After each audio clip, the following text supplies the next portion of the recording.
कि उनके जहन से अगर वो चीज गलत लगेगी तो उसको नहीं मानते। ओके, चले सर इसी टॉपिक पे रहते हुए कुरान में ये समझा दें मुझे, ये उछलता वो हुआ मैंने पानी क्या है? पूछा। ये हेलो उछलता हुआ पानी क्या है और ये पीठ और सीने के दरमियान से निकलता हुआ पानी क्या है? ये ले, इसी हदीस के रेलेवेंट में जाएंगे ना हम। ठीक है चलो, आसिफ अली। हेलो सर, जी जी मेरी आसिफ अली आवाज आ भाई, रही क्या?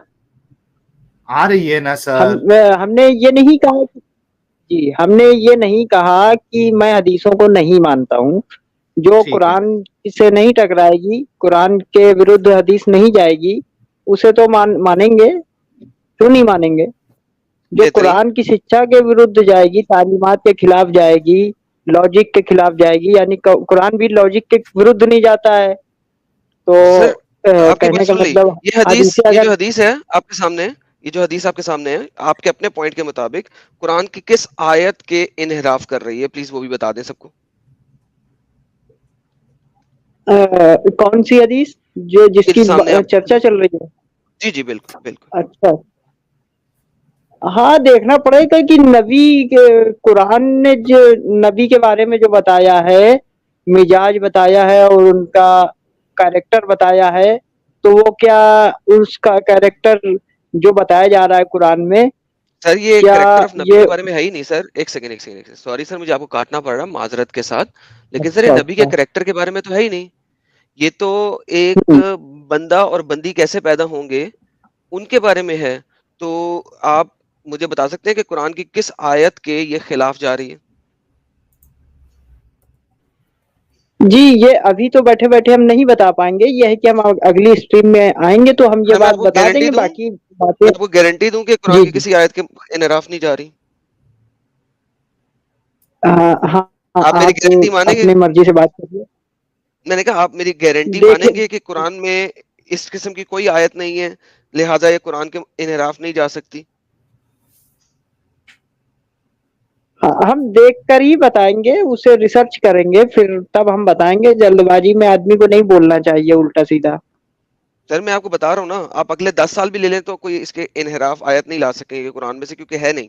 यही तो मैं आपको कह रहा हूँ, मैं आपको गारंटी दे रहा जी हूँ। अगर मैं गलत होऊंगा तो मैं मान लूंगा, आप ही की बात मान लूंगा। हम कोई ऐसा नहीं, हम बिल्कुल खुले मिजाज के हैं। अच्छा एडम, जहां पर मैं क्या हम सवाल, हाँ अच्छा एडम, क्या हम सवाल इस तरीके से अगर इनके सामने रखे कि ठीक है इनको वक्त चाहिए, हम किसी पर जोर जबरदस्ती नहीं करते कि अभी आपको मानना है, हम इस तरीके से सवाल रखते हैं एडम कि अगर हमारे आसिफ अली भाई को कुरान की कोई ऐसी आयत नहीं मिली जिससे ये साबित होता हो कि ये हदीस उसके अगेंस्ट में जा रही है, तो क्या फिर वो मानेंगे कि मोहम्मद साहब ने गलत बात बताई है?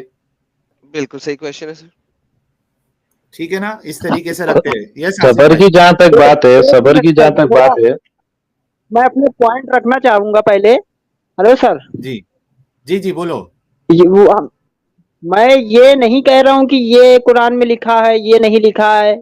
मैं ये कह रहा हूँ कि जो तालीमात उससे कुरान से निकलती है, कई सारी आयतें देखने के बाद में जो निष्कर्ष निकलता है, उस निष्कर्ष के विरुद्ध अगर खिलाफ जा रही है हदीस, तो वो नहीं मानी जाएगी। तो ये हम कई आयतों से भी हो सकता है, देखना पड़ेगा तब हम बता देंगे आपको। जी अच्छा, अच्छा चले, मीनवाइल जितने नॉन मुस्लिम कॉलर्स है, आप सबसे रिक्वेस्ट है प्लीज स्टूडियो ज्वाइन ना करें। हम किसी मोमिन कॉलर चाहते हैं कि वो आके इस साइंटिफिक जो स्टडी बताई गई है मोहम्मद साहब द्वारा, या साइंटिफिक बात बताई है मोहम्मद साहब ने, हम उसको समझना आपकी चाहते आवाज हैं। थोड़ी और ब्रेक हो अगर रही है हम क्या? ये रिक्वेस्ट, कनेक्शन ठीक नहीं है? आपकी आवाज मेरी ब्रेक हो आवाज रही है ब्रेक हो शायद रही है? साहिल। अच्छा वो कॉल आ गया था किसी की इस वजह से। अभी ठीक है? हाँ अभी जरा अभी ठीक ठीक है है ना? शायद। हाँ अभी हाँ ठीक है, वो अभी कॉल ठीक है। कॉल आ गया था, कोई कॉल कर रहा था तो वो इंटरनेट बंद हो जाता है। तो मैं ये कहना चाहता हूं कि जो मोहम्मद साहब ने जो एक इतना जबरदस्त साइंटिफिक बात बताई है, जो कि कयामत तक के वैलिड है कुरान के हिसाब से, क्योंकि मोहम्मद साहब जो है वो कयामत तक के लिए नबी है। तो मैं आप जितने मुसलमान हैं उनसे रिक्वेस्ट करना चाहूंगा कि यार प्लीज आप ज्वाइन करें, आपके कोई मुस्लिम डॉक्टर को भेजे या बहुत बड़ा जो भी स्कॉलर हो आप उसको भेजे, क्योंकि दो लोग आए, 3 लोग आए जो मुस्लिम, जो इस पे बात करने की कोशिश की। उसमें से एक ने तो कहा कि मुझे इस हदीस के बारे में पता ही नहीं है, जो कि जुबैर है, और वो उसकी सेहत के बारे में पता करेंगे, तो वो तो पेंडिंग है उनके पास। उसके बाद जो एक हैदराबादी कॉलर आए थे, उनके पास भी कोई जवाब नहीं था कि येलो कलर जो है वो नॉर्मल कैसे होता है, बल्कि उन्होंने जो चीज का हवाला दिया एक गायनेकोलॉजिस्ट का, उसमें भी साफ साफ बात हो रही है कि वो नॉर्मल डिस्चार्ज के बारे में बात नहीं हो रही है वहां पे। तो वो भी फेल हो गए बेचारे। और उसके बाद बल्कि वो वजाइना को वेगिना बोल रहे थे, ये बड़ा अजीब लगा मुझे, बाप इतना रे। Over confidence. हाँ, और नहीं, उसको वो फिर अंग्रेजी के वही वो जरा वो फेक एक्सेंट वाले थे ना वो। हाँ एग्जैक्टली, और मुझे नहीं, कह वो रहे थे हैदराबाद कि के थे। अब वो हैदराबाद के थे तो आओ ना अपनी औकात पे। फिर ये क्या बात हुई भाई? मैं जी मिशनरी जी स्कूल का पढ़ा हुआ आदमी। मैं मिशनरी स्कूल का पढ़ा हुआ आदमी, इतना नहीं एक्सेंट मारते इन्हों कहाँ से पढ़े नहीं मालूम, कौन से मदरसे से पढ़ेगी। मेरे को ऐसा दिख रहा है कि ये भाई साहब जो थे उनके एक्सेंट से ऐसा दिख रहा था कि ये कोई महबूबिया स्कूल के पढ़े होंगे शायद ये। अच्छा, लेकिन मुझे ये समझ में नहीं आया कि इतना ओवर कॉन्फिडेंस, और वो आपको बोले कि आपको मालूम भी है क्या नहीं है, हाँ, और वो आपको जाके मालूम ही है फिर ना। सीधा वेगिना वेगिना कर रहा है। मैं समझ गया था कि ये वजाइना हाँ को हाँ, वेगिना वो है मुंह तोड़ते ना। वजाइनल को आप वैगिनल वैगिनल। भाई, एक बार ऐसा हुआ था, हैदराबाद में ही हुआ था कि दो लोगों को जरा अंग्रेजी बात करने की यहाँ पे बहुत शौक है लोगों को, खासतौर से हाँ, यहाँ पुराने शहर में जो रहते हैं ना, वो हम्म, लड़कियों को उनको बहुत शौक रहता। तो अक्सर दुकान वगैरह में बैठे वक्त मेरे को अक्सर मतलब जिस तरीके से जो एक्सेंट में बात करते हैं और जो अंग्रेजी के जो धज्जियां उड़ाते हैं, तो एक बार ऐसा हुआ कि भाई साहब को बोलना था सुनामी। वो बोल हाँ। दिया कि सुनामी तो पता है भाई, टी सुनामी क्या है पूछ रहे। एक मोहतरमा थे, धीरे धीरे में अब नई नई अंग्रेजी सीखे होंगे। अब हुआ ऐसा कि भाई मैं जो है, मेरा उस टाइम पे थोड़ा मेरे मेरे भाई बाहर रहते थे और उनके है कि मतलब उनका एक जूइश दोस्त था उनका, तो उससे ऐसी बात कर लेता था। उसका एक प्रॉपर एक्सेंट था भाई। वो अंग्रेजी राम भाई, जानने वाला अंग्रेजी से ही बात करूंगा ना भाई मैं उससे। राम भाई रुके रुके रुके। वो टी जी। सुनामी जो है ना, वो होगा टेढ़ा सुनामी किसी को। हाँ, वो ऐसे ऐसे थे भाई। मुझे जो नमूने में, अब वो बंदी सामने यार, वो पॉप मॉम शुरू कर दी सामने। मैं देख रहा हूँ भाई काई को बोल रहे हैं चुपके। भाई अपनी देसी उसमें आ जाना भाई, अपनी औकात पे। ये ये ये जो फेक जो एक्सेंट में बात करते ना, इनसे इतना गुस्सा आता है मुझे, इतना गुस्सा आता है मुझे कि यार दिमाग घूमता है इनसे। अरे यार, एक थोड़ी हमने बोला क्या साहिल भाई बोले क्या ये कि ये एक्स मुस्लिम साहिल है भाई, यहाँ पे उर्दू वगैरह में हिंदी वगैरह में बातचीत होती है। अब उसने थोड़ी बोला ये यहाँ पे I just know English, I can't speak in Urdu कर रहे। अरे साले एक नंबर। यार और करम भाई सब ये सॉरी, सालों को सबको उर्दू आती है भाई। सर सॉरी आपकी बात करने लगी है। साहिल भाई जरा स्क्रीन दिखाएं, स्क्रीन दिखाएं। ये क्या हुआ? हमारे पास चैलेंज लेके आया है एक। हाँ जी, मुस्तफा सईद। दूसरा सर, इसका कमेंट आपके पास राइट साइड में नजर आ रहा होगा, उसको भी दिखा दें। अगर मैं ये बहुत ही लाइव फेमस बंदा ज्वाइन है कोई। हुआ तो तुम लोग को हरा दूंगा। You guys are very deceptive. Okay, oh yes, ये और ये सब डिसेप्टिव। बकौल इसके। If you guys know how famous I am. Sir ये वाला जरा अच्छा कमेंट इसका दिखाएं। ले जी सर, कौन आपके सा वाला मुस्तफा है? साहब दोनों कमेंट दिखा दिए हमने। भाई भाई, ये जो मुस्तफा साहब आप फेमस है बोल, तो आजकल तो इमरान खान के भी 5-6 नाजायज औलाद है। ऐसा फेम मत लेके आइए। हाँ, ये जरा इनके दोनों कमेंट दिखा दें। हाँ, ये बहुत फेमस हैं। He तो guys भाईजान आप knew अपने how फेम के। famous I हाँ, am. How famous am बोल रहा है, how famous am. अच्छा You ठीक है। guys will put me in your thumbnails and titles. Ex-Muslim Sahil, I just don't want to give my fame to you guys. Bloody, you are a narcissist. You यार are a मैं एक bloody बात बोलूं, narcissist. Narcissist. कौराम भाई एक बात बोलूं, ये मैं ये 100% नहीं 90% बोल सकता हूँ कि ये छुपे हुए एक्स मुस्लिम है। है ये ऐसे ही। है एसके। हाँ ये असल में है ना, ये छुपे हुए एक्स मुस्लिम है और कुछ नहीं है, मैं गारंटी के साथ बोल सकता हूँ। अच्छा, जो नॉन मुस्लिम कॉलर्स है स्टूडियो में, भाई प्लीज चले यार जाओ आप ना। लोग स्ट्रीम हम लोग को हेलो ईमान छोड़ पे आने दीजिए। दो। आप लोगों को बोल रहे हैं, हम लोग ईमान पे आने दो, हमको मुसलमान बनने दो। खत्मा हो चुकी है हमारी। Hello. Non Muslim callers please आप लोग स्ट्रीम छोड़ दें। ठीक है, हमारे साथ आसिफ अली भाई से बात हो रही थी ना, डिस्कशन कैसा छूट गया यार। जी जी हाँ आसिफ अली भाई बोलिए। जी, तो मैं ये बताना मैं आप वो वाली बात तो, हदीस वाली बात तो मैं अगली हिस्ट्री में करूंगा ही करूंगा। मैं ये, हेलो सर। हाँ हाँ, बोलो बोलो। जी, मैं ये बताना चाह रहा हूँ कि जैसे हदीसों में आता है कि हजरत आयशा की शादी 6 साल की उम्र में हुई, तो ये बात कुरान की शिक्षा के विरुद्ध है। कुरान में जो आता है इसके बारे में, तो ये आता है कि जब यतीमों के बारे में कुरान में जब चर्चा हो रही है, तो उसमें ये आया है कि यतीम को जब वो पुख्ता उम्र को पहुंच जाए तो उसे क्या कहते हैं, उसका जो हक है, जो उसकी मीरास है, उसे दे दो। जब पुख्ता उम्र को पहुंच जाए और अकल के एतबार से भी समझदार हो जाए, ये बात आती है, तब उसका निकाह करो।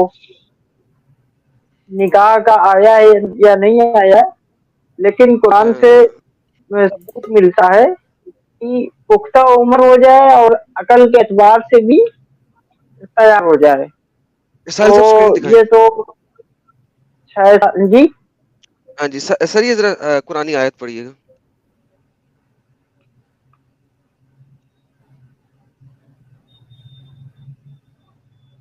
पढ़िएगा सरकार। तुम्हारी ओर। ये भाई को ही पढ़ने दें जिन्होंने इतनी हाँ, बड़ी आसिफ आयत अली रखी। भाई। आपके लिए सर। मुझे सही से दिखाई नहीं दे रहा है, तो नुक्ते मैं पढ़ दूं? वगैरह जो आप ही पढ़ दें। ओके। जी तुम्हारी औरतों में जो हीज से नाउम्मीद हो गई हो, यानी कि जिनको अब खून नहीं आ रहा, वो, और अगर तुम्हें शुबा हो तो इनकी इद्दत 3 महीने है, क्योंकि वो बूढ़ी हो चुकी हैं, अब उन्हें खून नहीं आता, उनकी इद्दत 3 महीने है। और इनकी भी जिन्हें अभी हीज आना शुरू ही ना हुआ हो, यानी कि वो बहुत छोटी हैं, उतनी छोटी हैं कि उन्हें अभी तक खून भी आना शुरू नहीं हुआ, उनकी इद्दत भी 3 महीने है। तो कुरान के मुताबिक, ये कुरान चैप्टर नंबर 65 सूरह तलाक, ठीक है, आयत नंबर 4, ये आपको बताती है कि जनाब आप ऐसी औरतों से शादी कर सकते हैं और उनको फिर तलाक भी दे सकते हैं, और उनको तलाक देने के बाद उनको 4 महीने का वेट करवाना पड़ेगा आपको, क्योंकि उनको भी हीज आना शुरू भी नहीं हुआ। अच्छा, अब आप क्या कहेंगे सर? जी, ये किस मौलाना का ट्रांसलेट है सर? सर जिसका मर्जी खोल लें, कोई मसला नहीं, जिसका मर्जी खोल लें, जिस ट्रांसलेशन को खोलना चाहे खोल लें, क्योंकि देखिए ये यहाँ पे बड़ा चलिए। क्लियर है। आप अरबी अरबी जानते हैं? अरबी जानते हैं? हाँ, अरबी, नहीं नहीं, अरबी के हम बहुत बड़े कोई जानकार नहीं है। हमारे चीज हम, मतलब हम एक तरीके से ये मान के चलिए कि हम जाहिल हैं, लेकिन हम ओके हर एक चीज को रिसर्च करते हुए चलते हैं। जब भी कोई बात आती है, जैसे ये वाली बात आई, तो अब हम इसको अपने स्तर से समझेंगे, सर, ये तब देखें, हम लम आपको। लम लम का मतलब है नहीं, लम का मतलब है नहीं, युहिजना, जिनको हीज अभी आना शुरू जी। नहीं हुआ, राइट? तो हम्म, इसके लिए, हम्म, चूंकि आप तफसीरों में नहीं जाते, लिहाजा मैंने तफसीर नहीं खोली, लेकिन आप चाहेंगे तो जोन सी कहेंगे खोल लूंगा। कुर्तुबी खोलनी है, इब्ने कतीर खोलनी है, इब्ने अब्बास नहीं खोलनी नहीं है, नहीं, ये सब नहीं। जिसको खोलना खोल लेंगे इसके लिए, लेकिन आयत ही बहुत क्लियर है, क्या करें? तो आप ठीक है। मुझे यतीमों की बात बता रहे हैं, वो बात यतीमों के, माल वाले यतीमों के बारे में, जिनके पास माल है और माल दौलत है, कि आप उनका माल दौलत हड़प ना कर सको, लिहाजा उनको थोड़ा सा मेच्योर हो लेने दो, और फिर अगर शादी करनी हो तो कर हम्म, लेना। ये मैं मुसलमान मोमिन औरतों की बात कर रहा हूँ, जैसे कि आयशा थी, जिसका के बाप था, वो यतीम नहीं थी, तो वो बाप की परमिशन से आयशा की शादी हुई। सो कुरान की आयत क्लियरली कह रही है। मैं, आप देखें, हदीस पे गया ही नहीं, आपके साथ तफसीर पे गया ही नहीं। लम युहिज, जिसको अभी तक हेज आना शुरू नहीं हुआ, अब हम क्या करें? हम्म। ठीक है, अच्छी बात आपने बताई है। अब हम इसको देख लेंगे, अपने सर आप स्तर सारी से बातें मालूम देख कर लेंगे, कर लेंगे। लेते हैं, अभी आपके सामने है, अब देखें इसमें कोई मजाइका भी नहीं है। अब माने ना कि यार गलती है, क्यों नहीं मानते यार आप लोग? मुझे सबसे बड़ा एतराज आप लोगों के साथ ये ये होता है। ऐसा है कि आसिफ अली भाई की अपनी एक जर्नी है। मैं ऐसा नहीं कि एडम भाई आपके खिलाफ बोल रहा हूँ, मगर उनकी अपनी एक जर्नी है, उनको अपने हिसाब से समझे तो बेहतर है। मतलब मेरा ये मानना है। जी, आसिफ अली साहब जो है, सोचता हूँ, तो फिर मैं आप ही की बात मान लूंगा। ऐसा नहीं है, हम खुले जहन के हैं, जिद नहीं करेंगे, लेकिन मैं अपने स्तर से समझूंगा। Hello sir. Hello sir. ठीक है जी आसिफ भाई, बिल्कुल। आपके सामने जो हवाला रखा गया है आप उसको देख लीजिए एक बार। सूरा नंबर अच्छा 65 इसका आयत नंबर हवाला 4 का जो हवाला है वो आप एक बार देख लीजिए, जिसमें ये साबित होता है कि आप अभी तक जिसको मेंस्ट्रुएशन स्टार्ट भी नहीं हुआ है उससे भी इस्लाम इजाजत देता है शादी करने की, जिस तरीके से मोहम्मद साहब ने आयशा के साथ की थी। और खाली इजाजत नहीं देता, सेक्स की इजाजत भी देता है। आसिफ अली, कल को मेरे पास ये मत कह के आना कि सेक्स नहीं है, ये सिर्फ निकाह है, क्योंकि हम्म, यहाँ पे इद्दत की बात हो रही है। इद्दत कितने महीने की है यहाँ पे? क्या लिखा हुआ है? उसको 3 महीने की इद्दत देनी है, करेक्ट लिखा हुआ है ना हम्म। आसिफ साहब? जी। अब वो हाँ अभी जी। हम कुछ नहीं कहेंगे अपनी जबान से। नहीं नहीं, मैं सिर्फ लिखे हुए को कह रहा हूँ, मैं ये नहीं कह रहा कि आप मेरी बात माने। लिखा हुआ है ना कि इद्दत 3 महीने की होनी चाहिए, ठीक है? इद्दत अब क्यों होती है? ट्रांसलेट ताकि समझना देखें जब पड़ेगा। मेईजान, मैं सही आपको समझाता हूँ ट्रांसलेट। सर, मैं आपको जी समझाता हूँ, दुनिया की कोई सी ट्रांसलेशन खोल लेना, मुझे कोई एतराज नहीं है। ये देखो Quran chapter number 33 verse number 49, ये क्या कहती है? ए मोमिनो, जब तुम मोमिन औरतों से निकाह करो और फिर हाथ लगाने से पहले ही तलाक दे दो तो इन पर कोई हक के इद्दत नहीं है। लिहाजा सूरा नंबर 33 वर्स नंबर 49 बताती है कि अगर आपने निकाह किया है और उसको अभी सेक्स नहीं किया, हाथ नहीं लगाया, सेक्स नहीं किया, तो कोई इद्दत नहीं है, क्योंकि अब वो बच्चा नहीं जान सकती। इद्दत क्यों होती है? कि पता लगे कि इसने बच्चा जानना है कि नहीं जानना और बच्चा किसका है, ठीक है? तो यहां पे अगर हम पिछली आयत में जाएं तो इद्दत के बारे में लिखा हुआ है, और इद्दत 3 महीने की है। 3 महीने की इद्दत तभी होगी जब आपने उसके साथ सेक्स कर लिया है। तो हेज जिनको अभी तक आया भी नहीं, तमाम तफसीर के मुताबिक ये यंग लड़की हैं, यंग बच्ची हैं, ऐसी लड़कियां जिनको अभी तक खून आना शुरू नहीं हुआ, इद्दत 3 महीने की है। ये दोनों आयतें आपके पास हैं, जाएं सर्च करें, फिर वापस आइएगा और मजीद बात जी रखिएगा। जी, बिल्कुल बिल्कुल ओके सर। अच्छा, इसमें ये आप तहकीक कर लेना। अब चूंकि ये बहुत ही समझदार मुस्लिम लग रहे हैं आसिफ भाई, और दिल के बड़े साफ लग रहे हैं, क्योंकि बात से समझ में आता है इनकी। अब ये बताइए आसिफ भाई, आपने ये तो पढ़ा होगा ना कि कुरान कहता है कि जो अहले किताब है, मुशरिक है, काफिर है, ये सब नजस है। जी काफिर का नजस तो थोड़ा हमारा अलग मानना है काफिर के बारे में। जो लोग समझते हैं वैसा हम नहीं मानते हैं। जो भी काफिर है आपके हिसाब से, लेकिन अल्लाह को क्या जरूरत है किसी को ये कहने की जो आपके जैसा ना माने, उसको आप काफिर, उसको आप नजस कह दोगे तो कैसा चलेगा? या मुशरिक जो है नहीं वो आप उसको, ठीक है, पहले वो किसी तरीके से भी काफिर आप क्या, सुनिए मेरी बात, ये यही मसला है कि ये नई डेफिनेशन मार्केट में आ चुकी है काफिर की, मुशरिक की। ये पूरे जितने आज तक जितने उलमा गुजरे हैं उन्होंने आज तक जो मुशरिक, काफिर और अहले किताब का जो मतलब बताया था, पता नहीं कौन सा आलिम आ गया है आज की तारीख में जिन्होंने ये नया अहले चॉइस वाला फिरका बनाया, जो ये कहता है कि काफिर काफिर नहीं है। इनके हिसाब से काफिर एक अलग चीज है, ठीक है? जो भी आपके हिसाब से काफिर है आसिफ भाई,